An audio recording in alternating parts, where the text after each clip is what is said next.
Laugh out loud, it's the place to be, where geeky minds meet so naturally. From pixel legends to blockbuster heart, dive right in, let's set this vibe apart. Yo ho ho, it is June. And this episode is brought to you by Saved by the Sabrina. Saved by the Sabrina on weekdays at 4 p.m. Check your local listings. Maybe it should be Saved by Sabrina Must Be Crazy. Saved by Sabrina Must Be Crazy. Yes. And the Sabrina Must Be Crazy. Saved by Sabrina, not the Teenage Witch, Must Be Crazy. Well, no, we did do Sabrina the Teenage Witch, so you got to get that completely out of there. Yeah, we didn't do, well, that's it. We never did Sabrina the Teenage Witch. I don't think we ever will. So don't give people false advertising here and false hope that they're going to see something that no one probably wants to see. Was Sabrina the Teenage Witch any good? I never watched it. I have no idea. I was probably playing Resident Evil at the time. Sabrina, they did a movie, and it was like one of those made-for-TV movies, and it did so well that it turned it into a TV show, and the TV show lasted for like 5 seasons. It went from, I think it started on one network and jumped to the CW or WB or one of those channels. Yeah, it was. I never really. I mean, I watched her when she was Clarissa. Clarissa Explains It All, and then when I'm like, oh, okay, she's doing Sabrina. And then they actually continued Clarissa Explains It All. This is like a little I mean, I had to be reminded of this. I actually saw a video about this on YouTube where they did it where Clarissa. They actually called it just Clarissa, and it was on CBS. It did 1 season, and it was her after graduating high school, and it was like a full-blown standard sitcom, and it sucked because it lacked, well, number one, it just sucked. Just put it out. I don't remember if I even watched it. I think I remember it coming out and just saying, "Yeah, I think I'm kind of done." Well, I gotta it's kind of giving me an idea for something we could do. What? Ben does it, so I don't have to. Yeah, I'm not doing it. Ben's not okay. Isn't there a new segment, people, that we just came up with? It's called Ben's not even going to do it. So anyways, I want to talk about something real quick. So I have 3 Crix products now. I have the Crix Mega EverDrive Pro for my Genesis. I have the EverDrive N8 Pro, and I now just got the FX Pack Pro for the Super Nintendo. Now, here's the interesting thing. I bought all 3 of them pretty much directly from Crix. I bought the Mega EverDrive Pro and the FX Pack Pro directly from his website. I ordered the N8 Pro from everdrive.me, which is a company I think he's affiliated with that also sells stuff. It's just another storefront for him, pretty much. The same prices and everything, too. So when I ordered the Mega EverDrive Pro and when I ordered the N8, it took a minute to get here. Like, it took some time to get here. In fact, the N8 took so long to get here, I thought it got lost in the mail. I never got a receipt from the store, so I wasn't even sure if the order went through. And all of a sudden, it magically showed up one day. The FX Pack Pro, I ordered it Thursday night after midnight, so technically early Friday morning. It got here Saturday morning. Yep. I got freaked out. I'm like, oh my God, did I order this twice? Did I forget that I ordered this like 2 months ago? And now this one's showing up and I just ordered another one last night. Is that what happened? I looked at the label and it said the label was created on Friday. They shipped it out at 1 o'clock Friday afternoon and it showed up at my house at 10:30 the following morning. Shipping from where? Apparently, he has distributors throughout the world, including New York. There you go.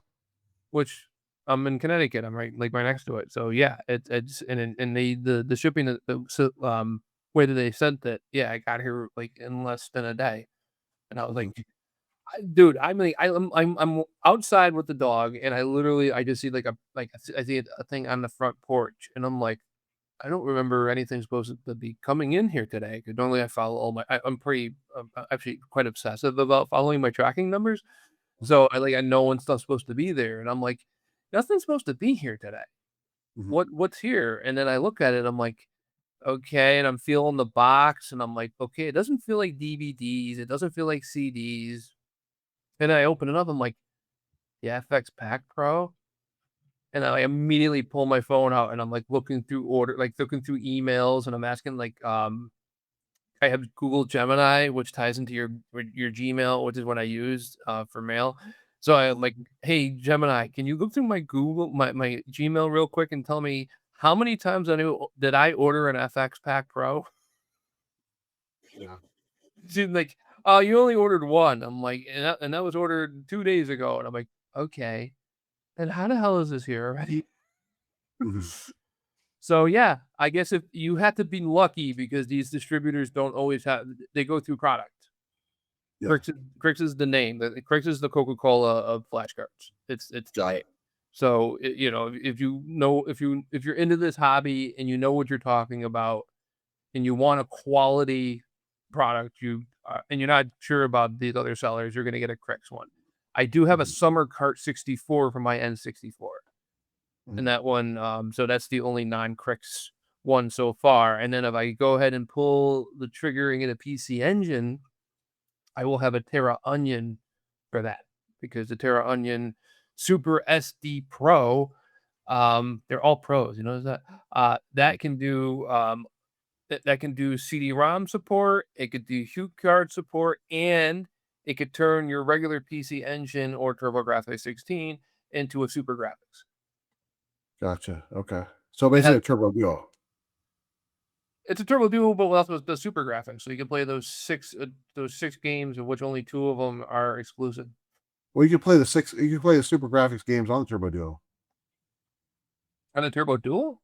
On the Turbo Duo, yeah. That doesn't have Super Graphics support. I believe it does. I don't think so. Well, let's ask Mr. Google. That's our third, that's our guest speaker today is Mr. Google.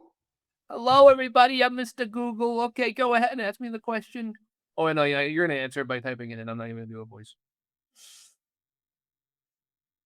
Mr. Google, it's the Google man. Mr. I Google. guess Oh, I guess you can't do it. yeah. So the only thing the Turbo Duo has is the CD-ROM tied in with it, and Wait, so that does not work with the Terra Onion. So, what's a Super Graphics game that you can think of? that would be Ghost and Ghouls and Goblins. One of the Capcom games. There's seven Ghouls and Ghosts, 1941, Aldines, Motto King, Battle Axe, Darius, and Darius Alpha. Yeah, there's only like 6 games that are for it, and only 2 of them are exclusive. The other 4 are regular Turbo graphic games that have, features on lock that are like Perfect Dark on the N64. You can only play the Yeah. multiplayer, but if you have the expansion pack, you can go and play, the regular game. It's the same idea. And, What? You could play the regular game on without the expansion pack? I thought you can only do or maybe I had the other way around. You can only play the single player and you can't play the multiplayer. I thought you could play both of them. I thought it was just a graphics upgrade. No, I don't remember. Well, Do we anyway, have to ask Mr. Google again? Let's I do it. got Mr. Google, I got a question for you. Do, do, do, do, do, do, do, do. We got a Okay. question. Let's see what Perfect Dark says. Do I need expansion pack to play this game? We're going straight to game facts. You can play parts of the game without an expansion pack. That's pretty much it's just very limited multiplayer mode, which can get boring for hours, boring after a few hours, kind of like a demo version. Yeah, okay. Highly between the expansion pack. So you can play solo missions and challenges. So I think solo missions. I'm trying to think if solo missions are the same as a campaign. So basically, I guess so. The Super Graphics is pretty much like NEC's version of the expansion pack, except you couldn't just upgrade your Turbo Graphics or PC Engine. But now, with the Terra Onion Super SD Pro or whatever it's called, you can use that, and that will give you the needed and using an FPGA, the needed hardware to run the like the only 2 games that actually need it. Just like on the N64, there's only like 2 or 3 games that actually need the expansion pack. Yeah, I'm gonna say that would be, I guess, Perfect Dark's 1, Resident Evil 2, and Castlevania. Oh my gosh, I can't think of the name of the Castlevania one. It Was doesn't it? matter. You're wrong on all 3 of them. It's The Legend of Zelda: Majora's Mask and Donkey Kong 64. Oh, okay. And Donkey Kong 64 only needs it because there's a memory leak, and the memory card helps that memory leak from happening long enough for you to actually play the game. Because it Are adds you a sure Resident Evil 2 doesn't do it? Resident Evil 2 does not need it. Okay. It might use it for better graphics. That's what a lot of them do use it for. Like Perfect Dark, for instance, unlocks most of the game. One of the James Bond games, the second one, The World Is Not Enough, I believe it's called, which was a really good game. That one uses the expansion pack to upgrade the graphics. That's mostly what happens. It upgrades the graphics. It allows you to do like it's a 240 or yeah, like you do 240p, you get upgraded I think to 480p on some of them or something like that. It just makes it look better is the point. It's worth having, but they're harder to find. Like I bought mine for $50 and it came to here from China and it was like it took like 2 weeks to get here. Mhm. And I You had to missed make one, by the way. what's that? You missed one, by the way. What'd I miss? Kind of sort of missed one. StarCraft 64. Oh, that It's requires it too? That's needed right. for Brood War content and some expanded features. Yeah. Yeah. So like Star Fox 64, that actually came with the Rumble pack. And then Donkey Kong 64 came with the expansion pack. And then you could actually, I think there were Majora's Mask, there was a few of them that actually that came with it as well, if I remember correctly. Because you had to have it. And if you really like Ocarina of Time, you're gonna play Majora's Mask. Yeah. So it's like they already knew that the audience was built into it. But yep, that's all we're here to talk about, folks. Thank you for watching. I'm just kidding. We got more. We got a whole bunch here. We got more? Yeah. Oh, yes. We need to talk about what we're talking about next week, don't we? Yeah, and then we're gonna get dirty. So dirty. We're gonna get so dirty. It's gonna be So it's gonna be so you're good. gonna need a Ooh, shower after this one. yeah, we're gonna get so dirty. Oh, what am I Okay. going to So, do? I have dirt everywhere. Oh, so since I said it already, I might as well do it. yep. Usually we do this at the end, but who cares? We don't we have rules. We don't even abide by our rules. Okay, Yeah. that's a good thing about us. So next week we're talking about nope, not today, not ever. TV shows you turn off immediately. Okay. And that's pretty much going to be all of the shows for me, but I'll try to think of some. Yeah, it's hard for me to get into a show nowadays. I've watched so many. Yeah. It's like I watched like I think all of Cheers, and all these other shows from like the 80s, and it's like, okay, I've seen all the stories. Hmm. There's only so many stories you can do. Yeah. I have like full sets of shows that I don't know if I'll ever get around to watching. They just went to Goodwill and they were dirt cheap. Like I have all of King of Queens. Hmm. I don't even like Kevin James. You know what? I just realized. Can we include movies with this next one? No, I don't even need to include movies. I will be able to I will be able to nail down one of our two standard topic categories, not categories, um targets, maybe I should say, If he did on the movies, next you could. episode. Is there a Resident Evil TV show I don't know about? No. Okay. Well, we will talk about that next week. We're about to jump into another topic here, unless there's anything else we need to go over. Do you want to talk about comments or anything? No, no, we'll let the comments go. You guys are doing a really good job, especially those on Sabrina and Saved by the Bell New Class. We don't know what happened. We don't care what happened. Just keep doing what you're doing. Yes, actually, if anybody does know what happened, I am a little curious. You can leave it down in the comments of like somebody left it in the blah blah blah forum, and that's why it's blowing up. Uh, because I So have no idea why Sabrina all of a sudden has like this huge interest. And I love the discussion though. It's very civil. It's very much like either you like the original movie or you like the remake, and people are giving their reasons. And even if you don't agree with them, at least they're giving their reasons, and they're not, saying like you people don't know what you're talking about, even though we always get that. But Exactly. So what we're talking about today, our topic today is called I'm so dirty. All right, I just made that up right now. But how do we dirty movies? dirty movies. Well, last time we did dick pics, so these are dirty movies. Yes. It just it's a downward spiral of disappointment for our viewers. Because Oh, you know that after you know that a few people have already unzipped and like pulled out the lotion, like I'm ready to go. let's Now go, they're gonna find out man. what they just got into. Waka wah wah, waka wah wah. So what we do, we're talking about 6 movies today. Yeah, one of them was so groundbreaking, we forgot about it. Yes, exactly. That was the best one. We So we're we sitting had to here meet. going, okay, so we got 5 movies. Why do we feel like we're forgetting something? Yeah, and I'm like, like because we had a meeting before the show, and we're like, okay, what's the sixth one? I know there's a sixth one. I can't remember what it is. Yeah. And I think I didn't have it in my I don't have it in my Plex because we watched it at your house, and then Yeah. You weren't here. You watched it at my house. I was over there. yeah, I watched it at your house, and then you flew across the country as well and came to my house and watched it. And Exactly. my family still doesn't know why the hell that happened, but I don't even know why it happened, uh, but it did. So okay, so let's talk about the 6 movies. They are Dirty Work, Joe Dirt, which me and Mike have been calling Meet Joe Dirt this entire time. I think that has to do with the ad campaign. I think that yeah, the ad campaign was Meet Joe Dirt, and I just keep thinking that's the name of the movie, but it's just Joe Dirt. Be Kind Rewind, Tommy Boy, Men at Work, and the movie we forgot about, The Jerky Boys. yes. So, You let me ready to tell you jump into something this? there, tough guy. What's that? You ready to jump into this? I'm ready to jump into this.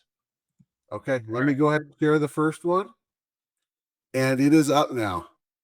Dirty Work is a 1998 American comedy film directed by Bob Saget, starring Norm Macdonald and Artie Lang. The film follows lifelong friends Mitch Weaver and Sam McKenna, who establish a revenge for hire business to raise money for Sam's father's medical treatment.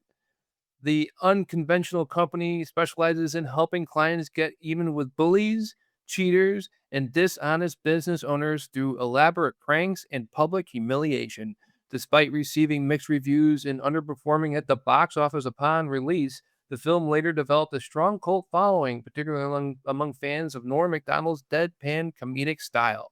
The cast also includes Jack Warden, Christopher McDonald, and Chevy Chase.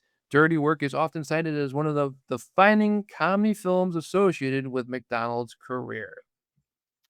So this movie came out, I guess, in 1998. At the time, I was in high school or getting out of high school, and Artie Lang was a member of the Howard Stern show.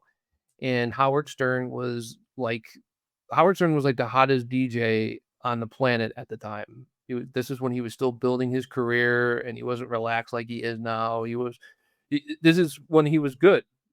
The show was good, and I would listen every morning on the way to school. I actually had like this little Sony FM radio that I brought with me on the school bus, and would like move it around the window to try to get a better signal, and listen to Stern. And I was a big fan of Artie Lang, and I saw he did another movie called Beer League, which I've also watched. So when Dirty Work was coming out, I was really excited for it. I watched the previews for it. I'm like, this is probably going to be really, really funny. And me and my cousin Gary would go to the movies every once in a while. And we are like, hey, he also was listening to Stern, which he's 2 years younger than me. I'm 18, he's 16. Neither one of us should be listening to Howard Stern, but we really should have been listening to Howard Stern. So we go and decide to go watch Dirty Work. We watched it, and we both really enjoyed it. I enjoyed it when I watched it the first time, and I've enjoyed it since. I'm also like I said, a fan of Norm Macdonald and Artie Lang, so like that has a lot to do with whether or not you're going to enjoy this movie. It's the comedy in it is it's very brash. It's mature. There's no nudity in it, and there's not a lot of swearing. That has a lot to do with the way the production company they got. There is nudity. There is in the version we watched. Then the theatrical version, there is no nudity, and it's actually a PG-13 movie. The So one you that don't see Artie Lang's butt in the theatrical version? you can see his ass crack a little, but not enough for them to go and do anything above a PG-13. Okay. Yeah. No, the PG-13 is usually up until frontal nudity. Frontal nudity is that's a strong R. Also the F word is a strong R. So I don't remember if anybody said fuck at all. I don't think they did. But if they say shit, you can get away with shit with a PG-13 rating. Um, or bullshit or any version of shit. And so this movie, it's kind of for an acquired taste, I think, because even watching it back a couple weeks ago, I enjoy it because I have memories tied to this movie. And what I have now is me and Mike watched the new expanded version of it, which adds like 7 minutes of footage. It's not a ton. But it expands it out a little bit. And so that's the one that we saw. We saw the version that Bob Saget envisioned in his head. Which you might think Bob Saget's just like the guy from Full House. No, Nope. nope, Oh no. no. He was a very, very perverted comedian. It's funny, not funny. It's kind of sad, I should say. Bob Saget, Norm Macdonald, and Artie Lang. Artie is the only one who's still alive, Hmm. and out of all of them, he should. And he would say this. And go ahead, send this to him. And Artie, you must agree with me on this. If you don't, I'm sorry, but I think you would. If out of the three of you, you should be the one who's dead because of everything you've done drug wise and health wise. It's the fact that you're still alive means that there's something that God wants you to do with your life that you have not yet done. So, if Well, I anybody, mean, look at Keith Richards. Keith Richards is still alive, I believe. that's true too. Maybe And, the and drugs are good for you then. it's like I don't remember what comedian it was, but he made a good point. He said that he saw Keith Richards doing an ad that said, "Listen, kids, say no to drugs." Keith, they can't do drugs because you've done them all, and that's Yeah, yeah. accurate. Yep. Excuse me. So, dirty work, I'm gonna give it a thumbs up. I think for the type of comedy that is, it's good. It's also a very clever idea. I wouldn't be surprised if somebody watched this movie and tried to do the same kind of business and failed miserably because I don't see them it making a lot of money because like it's kind of illegal a lot of the stuff you're doing, so you wouldn't stay in business for long. In the movie, they did such things as condemning a whole building by saying that they had to spray for bugs and then spray painting it and like destroying the doors and the toilets and all this stuff, making the place unlivable. Also, they did a thing where they snuck onto a car lot and snuck hookers into all the trunks of the cars. And they also called the police on a bunch of guys who weren't doing anything and got the guys beat up. I don't know if that much how illegal that might have been, but there's a lot of stuff in here where if you actually decided to open a dirty work type business yourself, you better have a huge payroll because you're going to be going through employees as everybody's going to get arrested. Yes. Like, we have another job. Is there anybody? Is there anybody here who hasn't been arrested yet? So, Mike, I got a feeling that you're gonna lambaste this. So that's why I threw in the whole thing. This is not a movie for everybody, and you're about to find out why. Go ahead, Mike. Well, I'm actually going to start for all you literal. Can you say that word for me? Literary, You're gonna ask literary me to say scholars the out word? there, which What's that? evidently I'm not because I can't say it. I'm actually going to start my review with a beautiful simile. Watching dirty work is like sticking your nose up to someone's anal cavity after they've eaten a bucket of refried beans and have not wiped for 7 days. This movie sucks. Ben, I got a question for you. Okay. What genre of movie is this? This is an American comedy film directed No, by no, it's not. I did not laugh once in this movie. Okay, but the thing is, I'm not going to say that there's a lot wrong with it. I'm just going to say, really, there's only one thing wrong with this movie. Only one thing. Mhm. And that's Norm Macdonald, Artie Lang, Jack Warden, Taylor Howard, Chevy Chase, Chris Farley, Who the hell Taylor Christopher Howard? McDonald, and the Saigon Whore. Uh, They all suck in this movie. Like literally suck. I know I think Taylor Howard, is that the girlfriend? Yes. Okay. Yeah. Okay. So Jack Warden is one of those guys you've probably seen in a million movies. Same with Christopher McDonald. Christopher McDonald, he's uh Chipper McGavin or whatever. What's the name of the guy from Happy Gilmore? Yeah. Shooter McGavin. Shooter McGavin. He's Shooter McGavin in that. He's in a lot of these type of movies. He's usually the bad guy. There might be like one movie where he's a good guy. Jack Warden, I've seen him. He's the grandfather in the Problem Child movies. Actually, I just saw him in something not too long ago. I forget the name of it now. Where he's been acting for a long, long time. He's probably the best actor in the entire group, which tells you a lot. Yeah. You got Chevy Chase in there, who came in for his 15 minutes of work to get his paycheck. And probably got like 60% of the pay for the funds for the movie. Probably. He's the most, from what I understand, he's very unself-aware, or is very I don't know if like he's self-aware or not, is my point. Like, does he know that a lot of people look at him and they think he's an asshole? I think he does as well, too. What's that? I think he looks at himself and thinks that as well, too.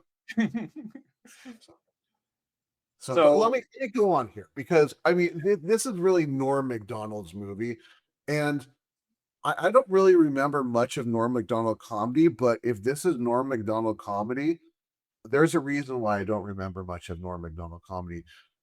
He just tries to be as blunt and monotone as possible with all his deliveries, and maybe it works for some, but it doesn't work for me. So that ruins it, because then it's not a comedy. There's nothing funny about this movie. There's nothing enjoyable about this movie. It's just, I feel like I'm just getting beat against the wall every single time he throws out a joke, like the way he's delivering. Oh, this is a picture of my mom having sex with you. And is that supposed to be the joke? Because I can just say that like that. I'll do that in the monologue, like, yes, and behold, I see a picture here. And this picture, in it, for it has my mother, and my mother is bequeathed unto another man having sex with him. And it's the same delivery. It's not going to make you laugh.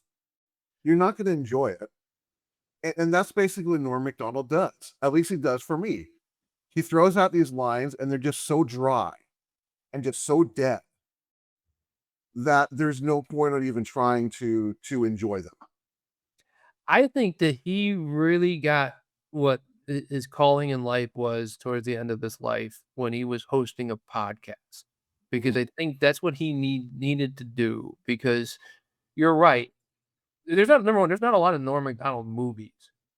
If you notice, there's like Dirty Work and like maybe like another one. I don't even know. I'm sure he's been like a guy, like he's had like a bit role in a bunch of films, but like to actually just have his own film, I think Dirty Work might be it. And there's kind of a reason. Like, people like it because if you like Norm Macdonald, you'll like this movie, because it is his movie. And like Artie's in it, like he's in it as well, but it's like it's a Norm vehicle. And this either led to or was because of his TV show, or because Norm had a TV show on ABC for like a season or two.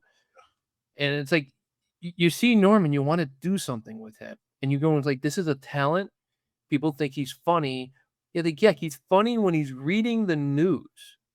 Mhm. So if he would have gotten like the Daily Show, he probably would have had an entirely different career. Well, he would have had an entirely different career, but like it would have been entirely. It would have been big, I think. I don't know if he would have been as big as Jon Stewart did with it, or maybe he would have gone further. Mhm. You know, the one thing that Norm has is he was very uh, he had integrity. Mhm. Like, the Norm Macdonald, and I truly believe this. Like, I never met the guy, but I bet you, like, if you were to meet the guy and hang out with him, he would be the same person that you saw on television. Oh yeah.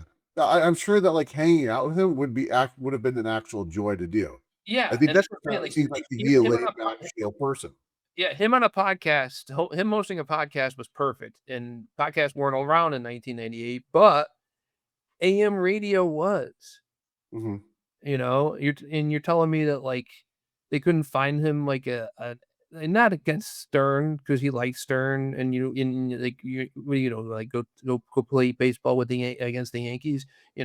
Stern at the time, you couldn't beat him, but maybe put him on the afternoon or have him work through Stern and say, like, "Stern, put him on the afternoons with on your station," and he would have done really well because he has that dry delivery, and he's one of those people. He's a personality where once you get to know Norm Macdonald and know his comedy, you really like him, and you wait for him to tell you these jokes.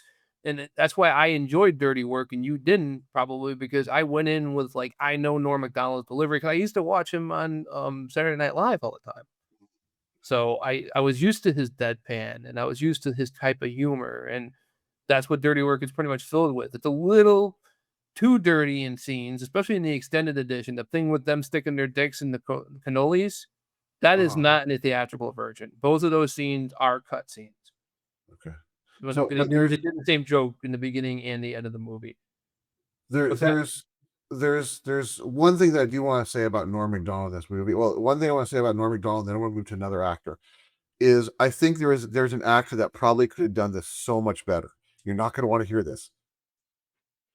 I think we should have got Pauly Shore for this movie. The to run a business? Yes, to run this business. What is he? What's up, buddy? We're gonna stick some rats in the AC.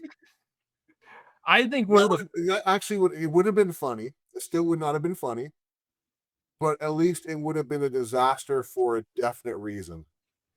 I think one of the funniest scenes in the movie is they're hired by this guy who his neighbors are partying all the time, so they go over the house with all the fish, and they stick the fish everywhere, and then they get caught in that one room because they come home unexpectedly, and it's like got mobsters doing a drug deal. But one of them goes like, "You smell that? Smells like fish in here. What's that? That's some kind of code or something?" And all of a sudden, you just hear all these bullets firing. The fact that they left and you had the sticky floors, I think was a little too much. I think they could have ended with just their faces of them hearing all the gunshots, and then they're both dropping the fish and they don't know what to go on, and then maybe have it where they come out and they look at it and go, "What the hell happened?" Having them walk through the room, that's making the joke a little too long. Like, yes, we get it. Yes. You laughed Well, already. the joke wasn't that good to begin with. I'll admit. I didn't think it was all that funny. I kind of like that one a little bit. It's just like little skits. It's almost like it's just a movie full of skits. But Maybe that's we how got to the wrap team this one up, came man. together. What's that? We got to wrap this up. Yeah, we do have to wrap it up. So I need to mention one other actor in this that is so awful, and that's Chris Farley. Which is sad to say because Chris Farley is a great actor, but the problem is the whole movie you get the Chris Farley with the blood pressure of 320 over 1,000. He was doing this movie. I think he was on a break from maybe Tommy Boy. He was doing another film at the time. Mhm. So that's why, like, all his stuff happens at the same location pretty much because they only had Yeah. him for like a day. Yeah. But But it was just like that's the only like role he had was just angry Chris Farley. Angry screaming Chris Farley. And it's fine now and then, but for the whole appearance of him, it's bad. And what really topped it was the Saigon Horror, um, where they're driving away is like, oh, you bit off my new nose. And I'm thinking maybe Norm Macdonald was even more funny than Chris Farley in this movie. That's hard for me to say. I what kind of a story that really didn't need to be there. I don't think they needed to have a story for Chris Farley to be there. He could have just been like one of their buddies. Yeah. Like, yeah. Well, He anyways, wasn't even necessary in the movie. yeah. So I'm assuming you're giving this a thumbs down. Oh, I'm giving it a thumbs down. I would love to enter this on the worst movies we've ever seen list. Okay. You ready to move So on? ready to move on. So I'm getting the next one up and the next one up now. Joe Dirt is a 2001 American adventure comedy film directed by Dennis Gordon and starring David Spade as the title character. The film centers on Joe Dirt, a well-meaning but eccentric janitor who was abandoned by his parents at the Grand Canyon as a child. As an adult, Joe embarks on a cross-country journey to find his family while recounting his life story during a radio interview. Throughout his travels, Joe encounters numerous colorful characters and experiences a series of misadventures and ultimately teach lessons of perseverance, self-worth, and family. The film co-stars Brittany Daniel, Dennis Miller, Christopher Walken, and Kid Rock. And Bob Zaney. Okay. Although critically panned upon release, Joe Dirt became a cult favorite and later inspired the sequel Joe Dirt 2, Beautiful Loser, which I've never seen and I'm not even sure where that's available. And I never even knew about it. I remember there was because okay, so you remember like how I feel like the Truman Show should be a TV show? Mhm, I think Joe Dirt should have been a TV show mhm, because it's just small, little story, little story, little story, little story that all tie together because it all involves the same guy. mhm. Um, First of all, I think he dies at the end of the movie. Joe You get Dirt? that whole thing where he's gonna jump off the bridge and then he gets lassoed by the cop with the bungee cable and he ends up falling off the bridge because of it, and he hits his head, and when he wakes up, we saw Kickin' Wing die, didn't we? When he did the No. thing with when they did the thing with blowing up the nuclear thing or whatever it was, he all of a sudden, like, you just saw No, him, that like was he was like imagining that part. So he could have died actually then. that coulda happened too. No. This whole thing could have been him dead, and he's telling, the devil, because I don't think Dennis Miller would be the gatekeeper for heaven, uh, about his life story. I love that they knew that he was in the boiler room. It was like, dude, you're kind of, like, there, you know? Mhm.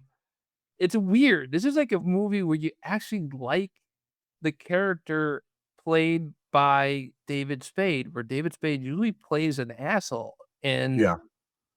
I actually really did enjoy this movie. It's a very heartwarming movie, and I keep watching, and I was watching it, like, waiting for a really like, for really negative stuff because this has a lot of, this is definitely inspired by the Ernest movies Mhm. in a lot of ways, like, Joe Dirt is like Ernest, but, like, smarter in a Yeah. way because, Which he's isn't much smarter. yeah, he's a little smarter.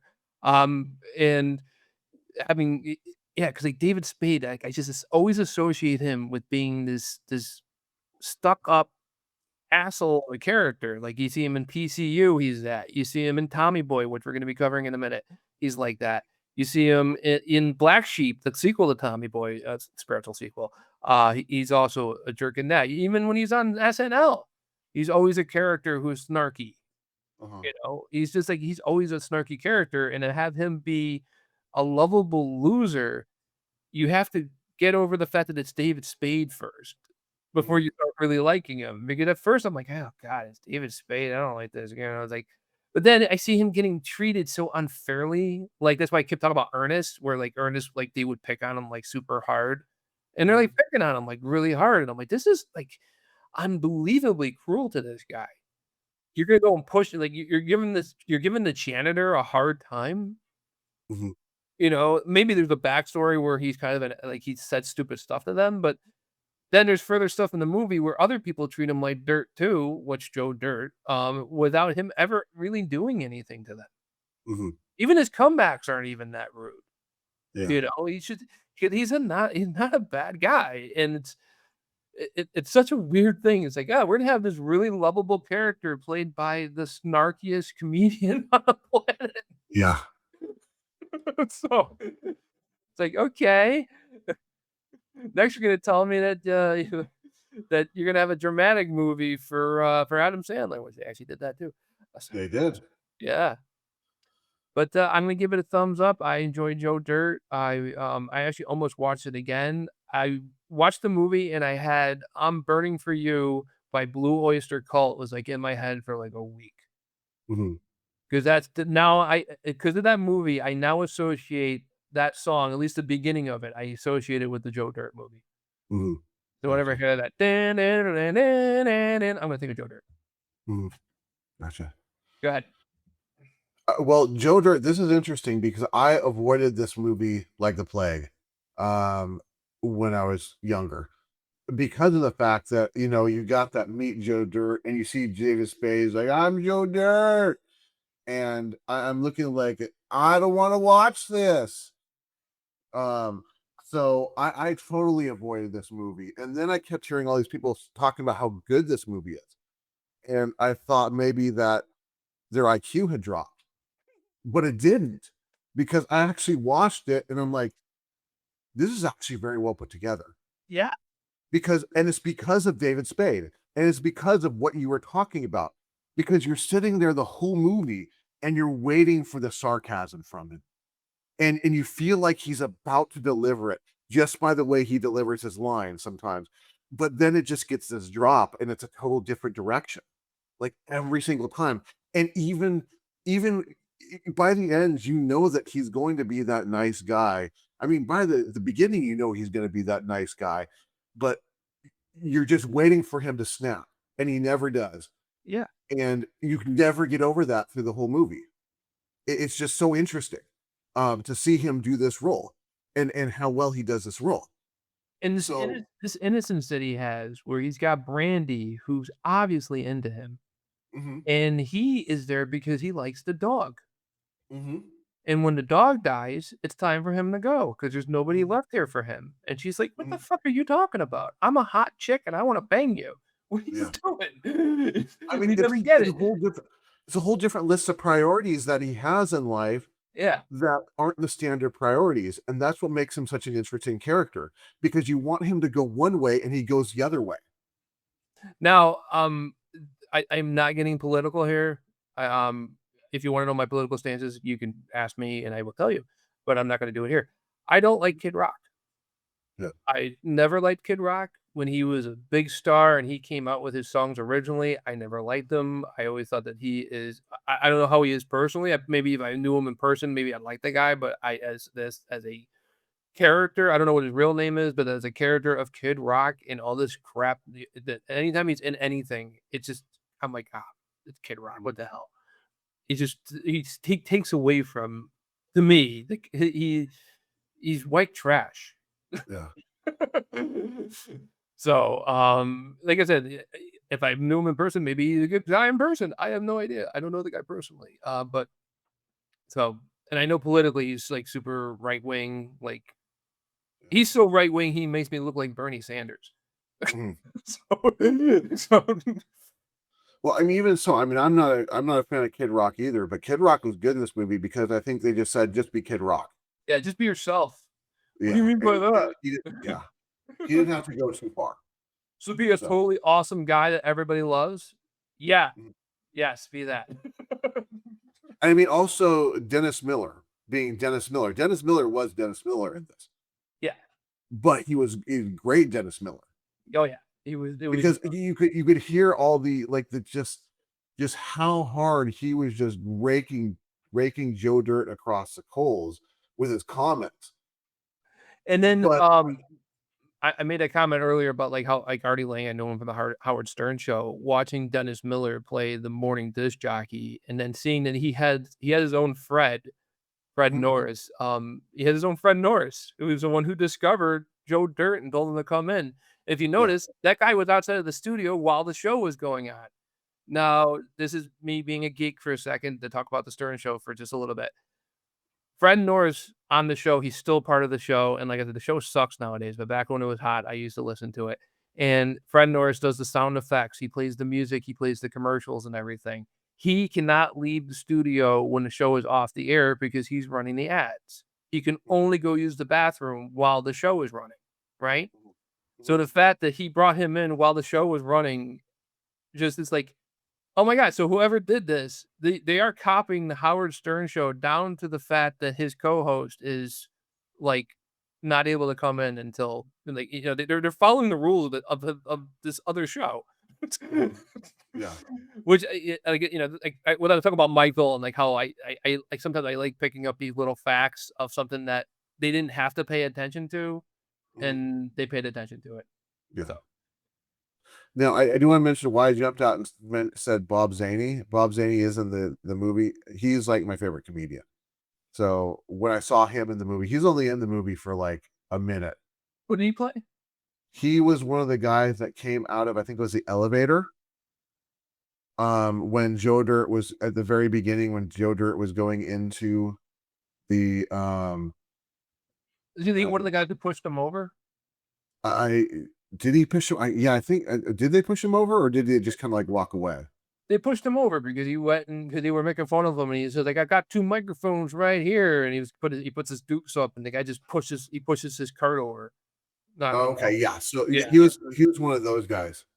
and that's done early in the movie for one point, is to show that Joe Dirt is insanely harmless. Exactly. He's not just harmless, he is super harmless. Like, this Yeah. guy, even if he wants to hurt you, won't hurt you. Yeah. And Exactly.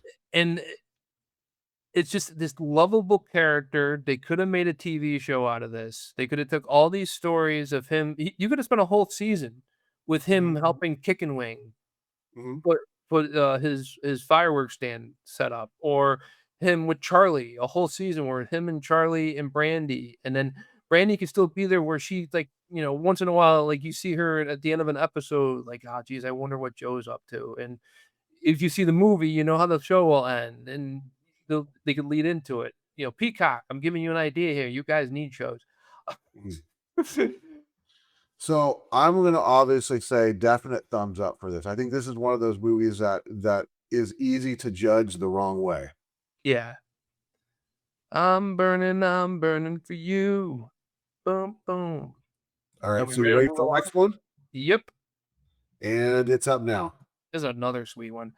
Be Kind Rewind is a 2008 buddy comedy film written by and directed by Michael Condrey. The film stars Jack Black and Mos Def. The story takes place in Passaic, New Jersey, where two friends accidentally erase every videotape in a struggling neighborhood video rental store.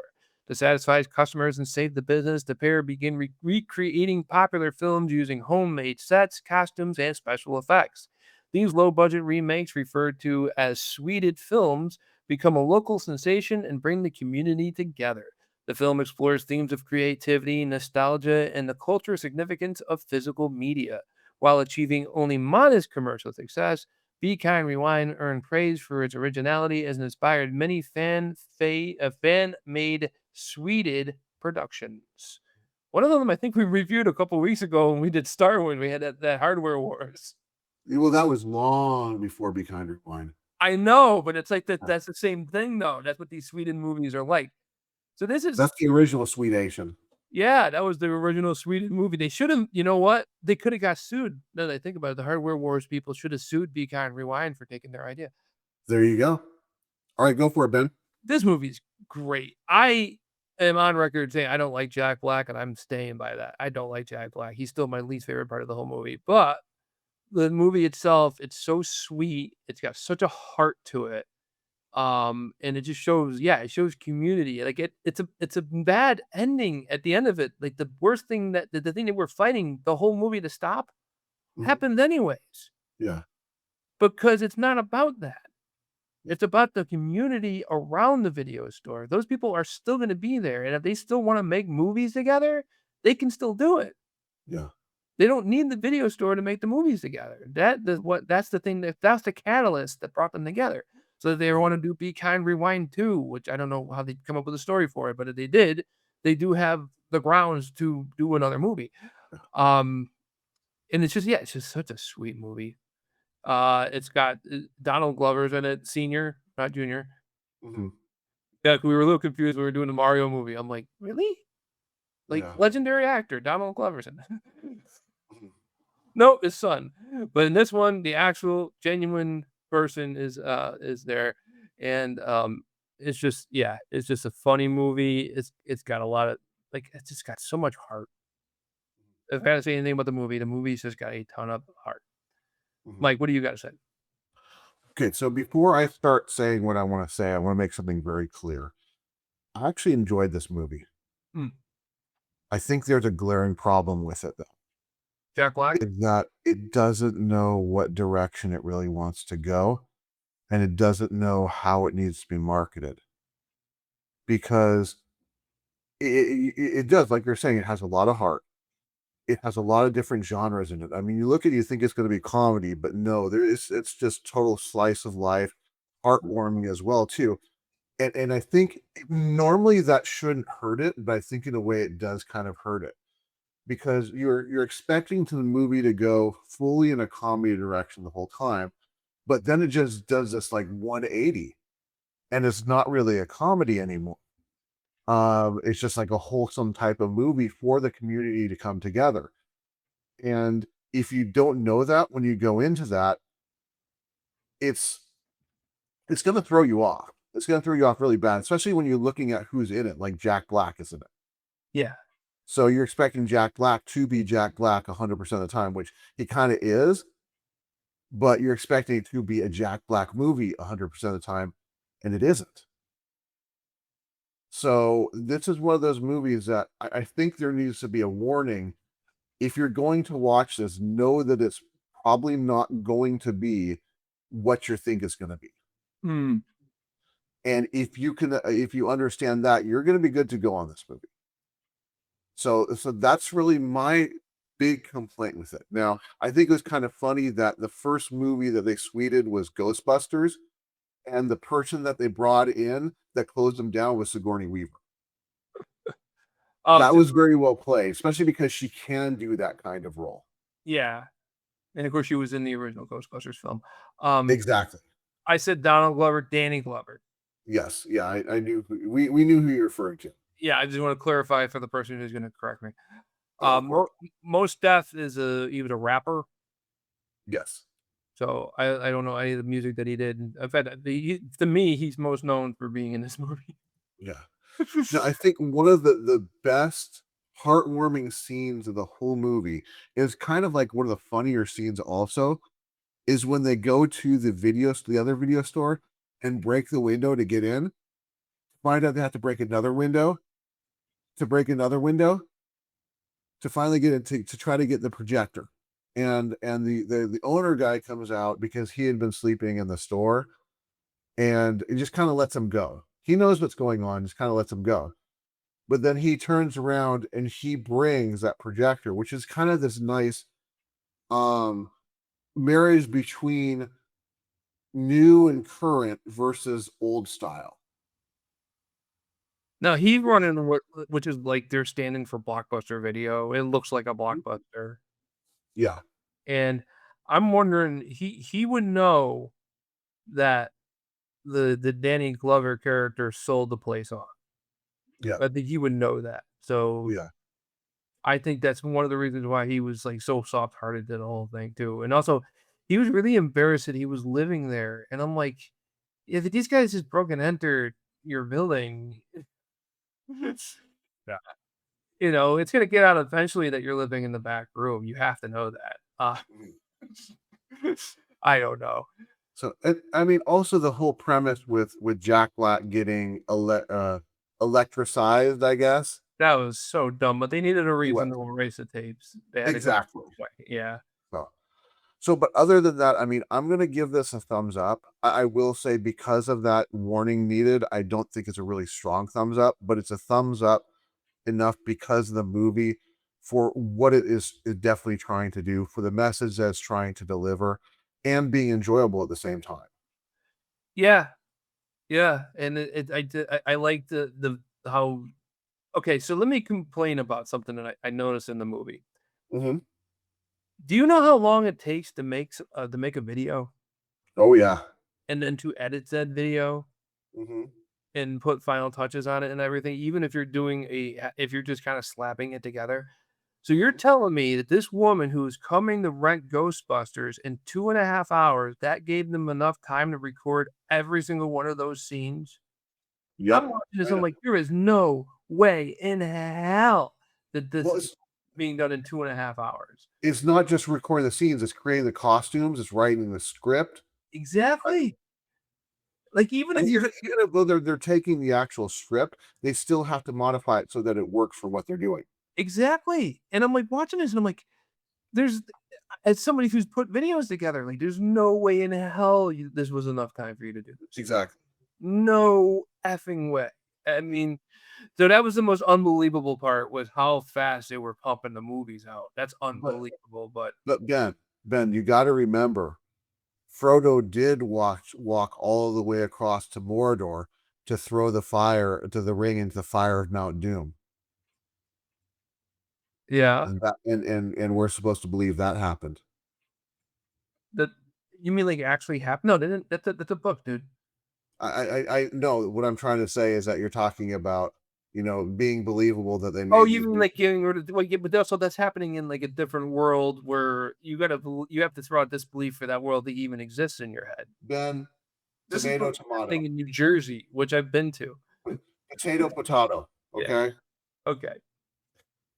But that aside, this was yeah, thumbs up. Thumbs up from you, I'm assuming too, right? Yeah, a light thumbs up, but a thumbs up. Okay. All right, you ready for the next one? Yep. And it's up. Knock knock. Housekeeping. Okay. Tommy Boy is a 1995 American road comedy film directed by Peter Siegel and starring Chris Farley and David Spade. The film follows Thomas R. Tommy Callahan III, an immature but good hearted son of an auto parts manufacturer who must save the family business following his father's sudden death. Joined by company accountant Richard Hayden, Tommy embarks on a cross country sales trip to secure enough orders to keep the factory operating. Along the way, the mismatched pair develop an unlikely friendship while facing corporate sabotage and personal challenges. Supporting cast includes Bo Derek, Brian Dennehy, and Dan Aykroyd. Tommy Boy has become one of the most celebrated comedy films of the 1990s and widely regarded as Chris Farley's signature starring role. It would also lead to a spiritual successor known as Black Sheep, which exist. Yeah, go for it. There's that movies that exist. It definitely does. Okay, so Tommy Boy is one of my favorite movies. I love Tommy Boy. I remember watching it as a kid. I thought it was I laughed my ass off the entire film. I thought it was one of the funniest films ever. Even when the Uh, father died, you laughed? I laughed so hard. I'm like, yes, you're not alive anymore. No, I didn't. I didn't laugh at that part, but it was that's a, like it's the that's the catalyst that gets the movie going, and all of a sudden he has to do this road trip, and this is like got all these classic moments. It obviously is very much inspired by planes, trains, and automobiles, Mhm. even to the point where they destroy the car, Yeah. just like they do in planes, trains, and automobiles. Mhm. They destroy it in a different way, but they still destroy it. And there was another movie that I was like picking up vibes from too that they were also kind of like borrowing parts from. And it's just a very well done movie. I think this is like by the SNL people, I think, because Mhm. David Spade, Chris Farley, they're both SNL people. So is Dan Aykroyd, and they. Oh, that's what I wanted to talk about. Was this is the best movie I think that Chris Farley has done. Other than Joe Dirt, this might be the best movie that David Spade has done, or also he was also on PCU. But I mean, for him, how his acting Mhm. quality, he's right up there with Yeah. Joe Dirt and how he did in Mhm. this one. Mhm. And Rob Lowe, this Mhm. might be his best movie. Mhm. Yeah. So if you haven't, if you don't know who I mean by Rob Lowe, okay, the Bo Dirk plays the hot new wife of Brian Dennehy, who is the father of Tommy Boy. And Bo Derek has a quote unquote son who you later find out is actually her husband, and he's played by Rob Lowe. Rob Lowe plays a very he plays like an awful character in this movie, Yeah, he does. but he gets his just desserts every single time he does Yeah. anything. The only time he gets away with anything is when he's able to kind of ruin a couple orders towards the end of the movie and almost get Tommy Boy's girlfriend to quit. Mhm. Um, but that's it. Every other time he tries to do anything, it just blows up in his face, including towards the end where he gets he gets his nuts smashed in by a gigantic weight. And Yeah. so yeah, this is a great Rob Lowe. Rob Lowe, if you ever hear this recording, this was your best movie. Mhm. Even better than Wayne's World. I don't know what Rob Lowe's been in. I think he does a lot of major TV movies, honestly. But uh, so yeah, that's my thoughts on Tommy Boy. I give it a thumbs up. A lot of classic scenes.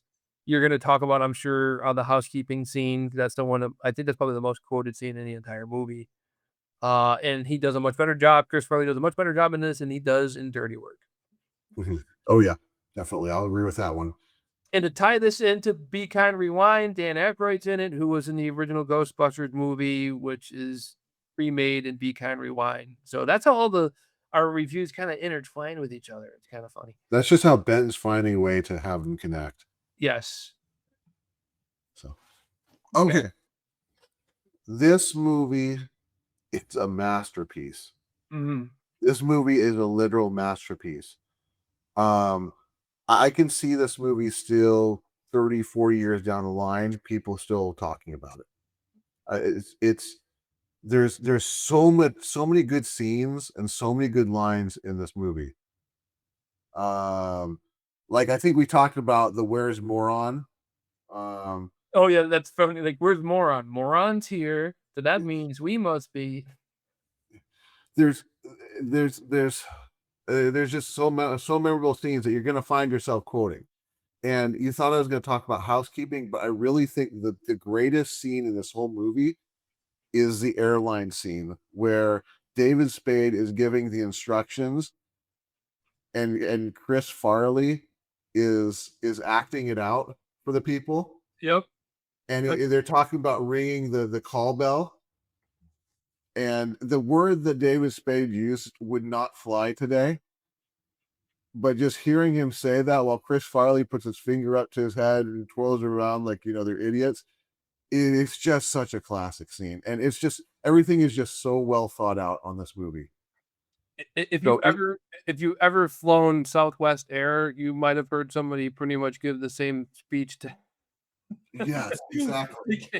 If you don't know how to put a seatbelt on, I'm sorry, but you just there's no hope for you.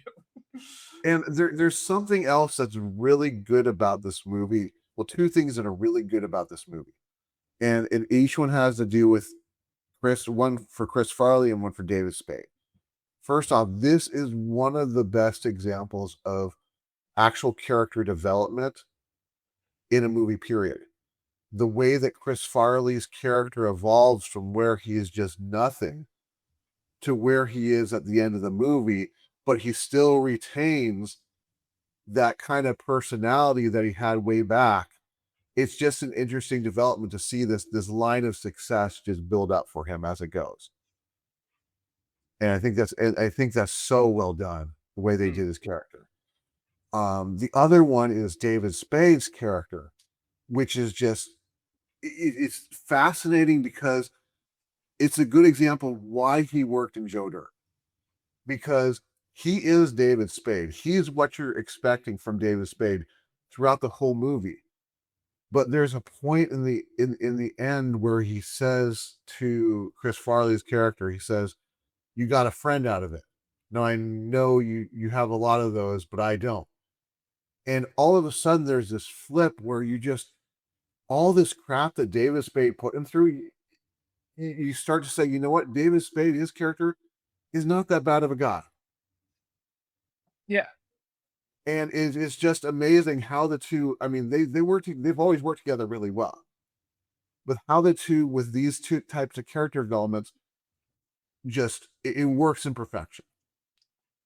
Now the reason this movie happened was they were backstage at SNL and who's the guy who runs SNL?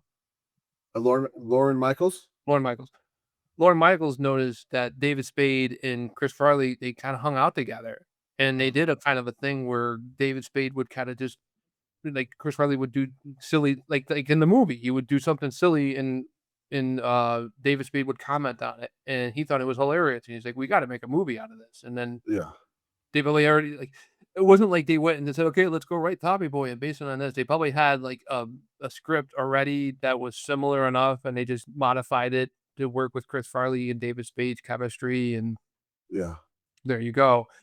And then, like I said, the Black Sheep came out like a year later, and we might review it one day. I almost watched Maybe. it just to compare the two, but I'm like, it's yeah, it's kind of just, just stick it in the microwave for 2 minutes, Yeah. reheat. So, so I'm gonna say this: out of all of the movies that we've done so far, and the movies that we're going to do on this episode, this one is the must watch. Yeah, no, Tommy Boy is one of those, like, it's up there with, like, you have to see this, you have to see, Home Alone, like, these are, like, those movies, especially growing up the time that we grew up where, like, Hallmark and not Hallmark the company, but Hallmark the actual word movies. Yeah. So, Yeah. So obviously, thumbs up for me. Thumbs there, very much up for me. 2 thumbs up for Tommy Boy. All right, you Ready ready to for go the next one? ready to go to work. What's up? Men at Work is a 1990 American black comedy film written and directed by Emilio Estevez, who also stars alongside his brother Carlos Estevez. Of course, you might know him better as Charlie Sheen. The film follows garbage collectors James St. James and Carl Taylor, two carefree friends who discover the body of a local politician while working their collection route. As they investigate the circumstances surrounding the death, the pair become entangled in the conspiracy involving political corruption, environmental pollution, and organized crime. Combining elements of buddy comedy and mystery, the film features supporting performances by Keith David, Dean Cameron, and Leslie Hope. Although it received mixed reviews, Men at Work has maintained a cult following due to the chemistry between the Estevez brothers and its offbeat humor. This out of all the movies we watched, I think this is the one I didn't see before, Mhm. and I enjoyed it. I didn't know what to expect. I didn't know they were. I thought with the name Men at Work, because you usually see that sign and they have guys working on the side of the road. I thought that these two guys were going to be construction workers or something, and ended up being garbage men. And the way they put the story together was very well done. They have the guy from They Live, Mhm. the one who I don't know if that was Keith David or not. Let me go and click on the name. Yeah, it is. Oh, is it Keith David? Yeah, so Yes. Keith David is in this, and if you ever seen They Live, he's the one that Roddy Piper is trying to get the sunglasses on. So and they have that epic fight. So that's who Keith David is, and he's great in this. He plays like I think he was like a Vietnam vet, but he was like he was the brother-in-law of their boss, and they're not the best employees. So their boss was, like, investigating them to see, like, he's like, "I like you guys, but we're getting too many complaints, so I have to do something." Mhm. And I believe him. I believe they actually did like the guys, and he's just like, "I gotta do something. Mhm. My job's on the line now. I have to do something." Yeah. And so he sends them out with his brother-in-law, and at first he's like, "I hate you guys," and then, like, the shit hits the fan when they find the dead body, and all of a sudden, he had, like, a 180 turn. Which Yeah. I don't really think was very well explained at all in the movie. You went from hating these 2 guys to all of a sudden, like, not only do I like you guys, we're all on the same team together, and I'm gonna help you. Well, I think there's an answer to that you're missing. Is the part where he's like, "Cops, I hate them." Oh, If 'cause he hates the cops even more, so the enemy of my enemy is my friend type of thing? exactly. Okay. Yeah, because like, his change from character, and then the whole thing of, like, Emilio Estevez's character never liked him, he always looked at him, like, suspiciously, while, like, Charlie Sheen's character was, like, more easygoing. He's also the one that ends up getting the girl.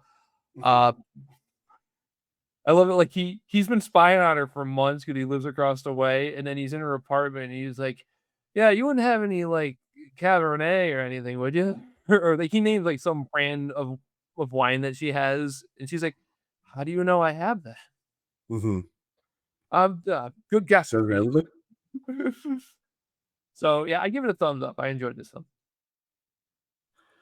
So this is very similar to Be Kind Rewind in a way. Is that I think doesn't know how to market itself and doesn't know where it wants to go, but I think it does it a little smoother than Be Kind Rewind did. Um, because I knew way back when it came out, I knew it was about they were garbage men. Because that's how the ads were played out. But the ads didn't really play out anything about the actual story, which I think is kind of a bad move because it kind of blindsides you what's really going on in the movie. Because when I saw it, I expected to be jokes about them being garbage men the whole movie, but it really isn't. So it doesn't fit its name well, but it does at the Mm. same time. Men at Work really isn't a great name for it, but it works for even the overall story, in a way. Um, but I mean, it's such an enjoyable movie just to kind of sit and chill and watch. And I will agree with you because I really want to bring it out. Keith David is definitely the best, most interesting character, and he does hit that role so well. Yeah. And I think a lot of it comes from what you saw in They Live, because I think that was before Men at Work. Um, it's just he has this blunt, um, kind of anger-filled, sarcastic style to how he does that character. Yeah.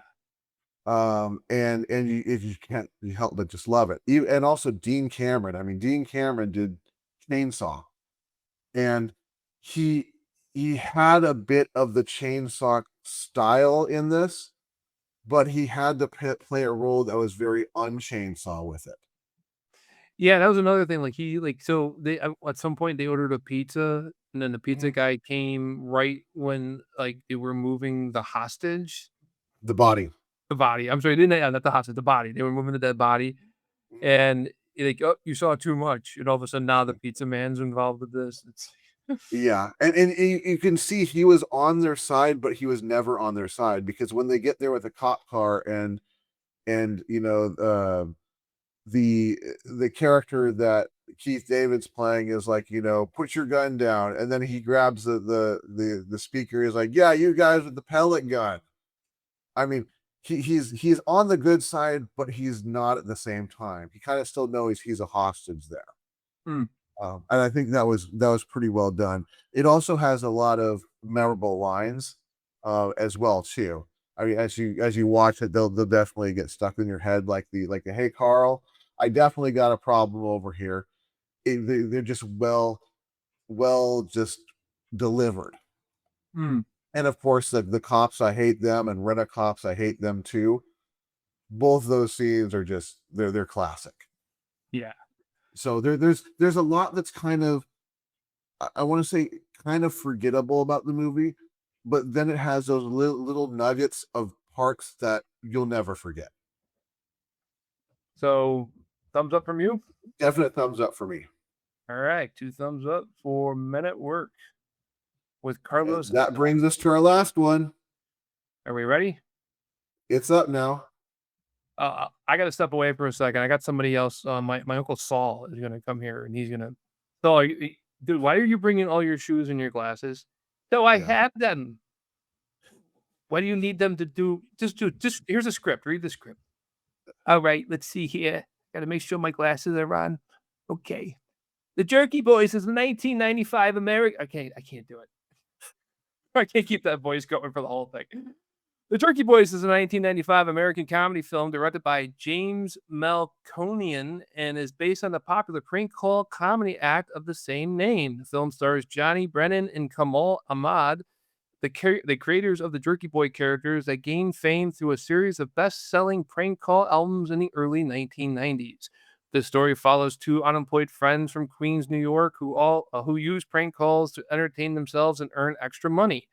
After one of their calls inadvertently reaches members of the mob, the pair become entangled in a criminal scheme involving stolen diamonds and organized crime figures. Forced to rely on their quick wit and their collection of outrageous prank call personas, they attempt to outsmart both gangsters and law enforcement while staying one step ahead of danger.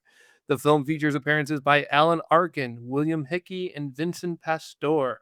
While the movie received largely negative reviews from critics upon release, it remains a cult favorite among fans of the Jerky Boy albums and the distinct prank call characters, including Frank Rizzo, Saul Rosenberg, and Tarbas the Egyptian magician. The film serves as the group's only theatrical feature and represents a snapshot of the prank call phenomenon that achieved mainstream popularity during the 1990s. This movie reminded me a lot of what Dirty Work could have been. Mhm. It's almost like it's like it just has a similar feel to Dirty Work, but as if they did Dirty Work better in a lot of Mhm. ways. I remember when I watched this as a teenager, I didn't think it was very good, and I still don't think it's very good.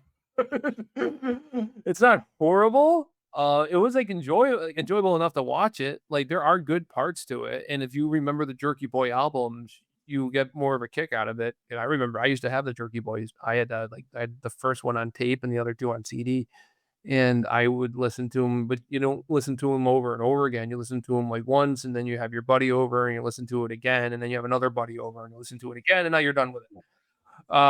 So I'm gonna say thumbs up, but it's a very tentative thumbs up. It's someone like one of the things like if you're either gonna like you'll either enjoy the movie or you think this is dumb.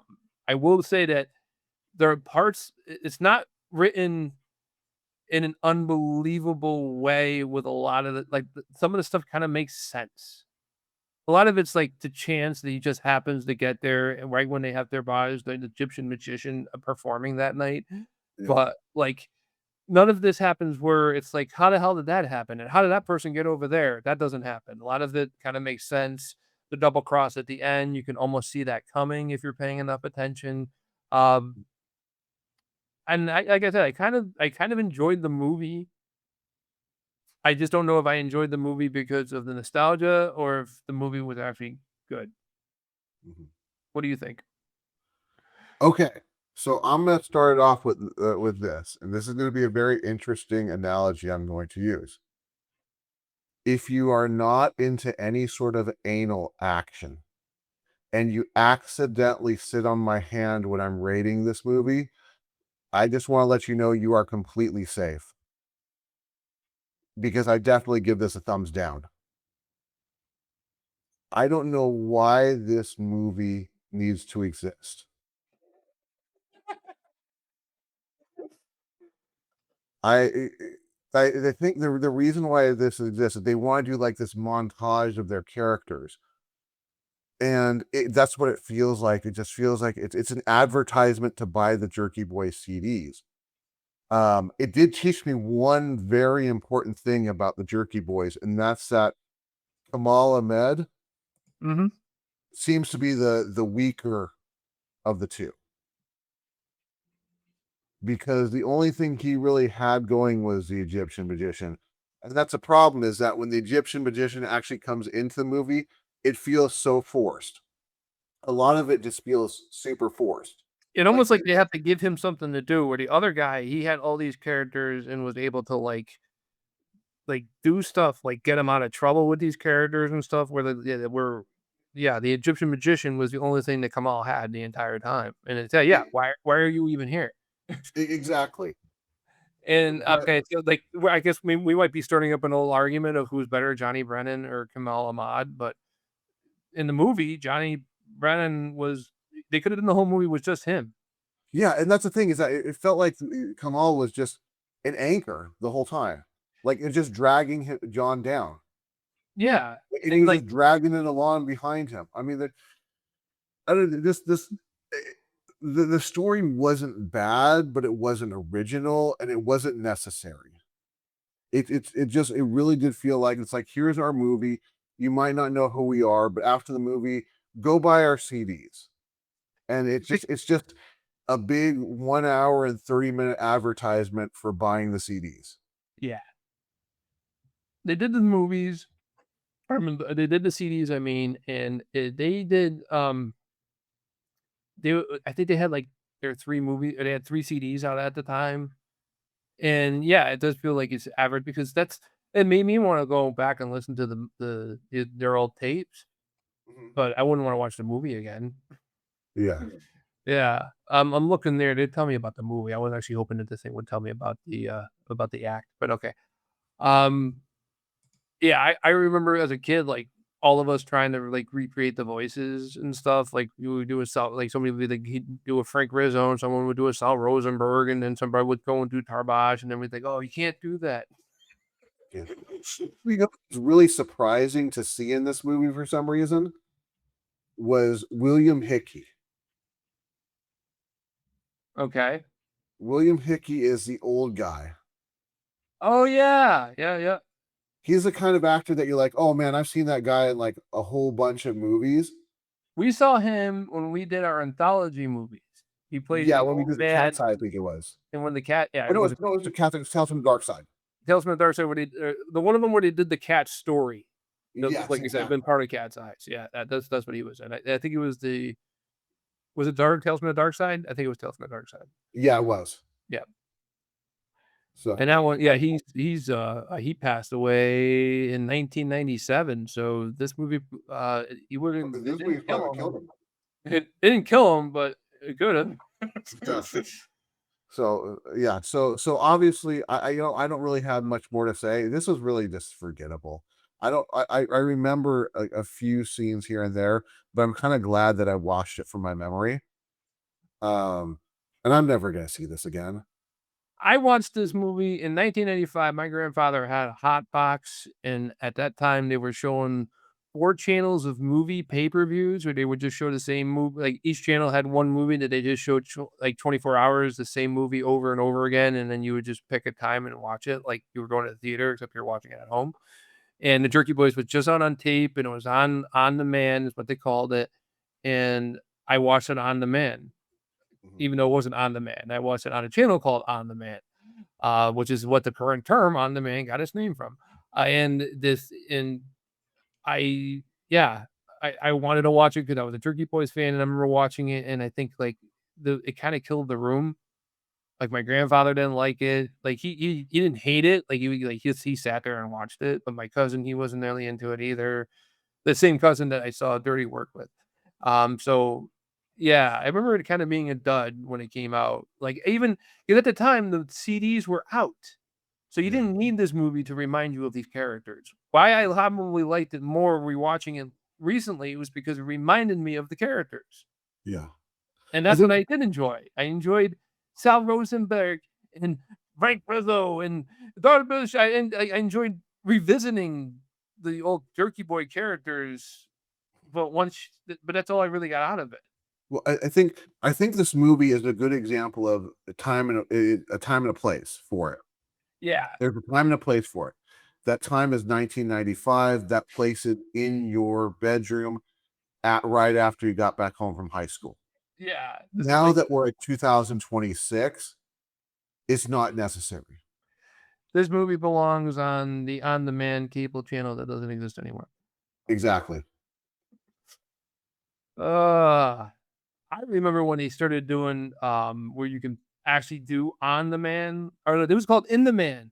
I'm sorry, it was called in demand, the movie thing, and then they changed it to on demand when they actually had it where you could actually pick the movie whenever you wanted to watch it. And I remember when that started, I'm almost like, how are they doing that? That Yeah. sounds impossible. Watching a movie over like the internet, what's that? Yeah. And now it's like, oh yeah, we could watch any movie you want any time of day. Mhm. All right. So did we go over what we're doing for June? Yes, we did go over what we're doing. Oh, wait, did we go over we did not go over what we were doing from June for June. We're doing 3 more movies in a couple weeks. We are. Let me get that back up. Let me get the calendar up. We've already spoiled next week. Next week was the Nope, Not Today, Not Ever TV shows. You turn off immediately. The 21st, we are watching biography movies. So we've got Beautiful Day in the Neighborhood, Fighting with the Family, and Braveheart. And then the 28th is I'm Stuck. Games with parts you just can't pass. Okay. So that's our June. So we look forward to doing that. And is there anything else we need to talk about before we wrap this up? Because this has been a long one. No, I don't think so. I think we're good. All right. It is because last week's episode was short, so we took that extra time that we didn't use last week and threw it onto this week. Yes. All right. Well, I'll talk to everybody next week. Thank you for tuning in, and we'll see you later. Mike, what is the last word? Holy shnikes.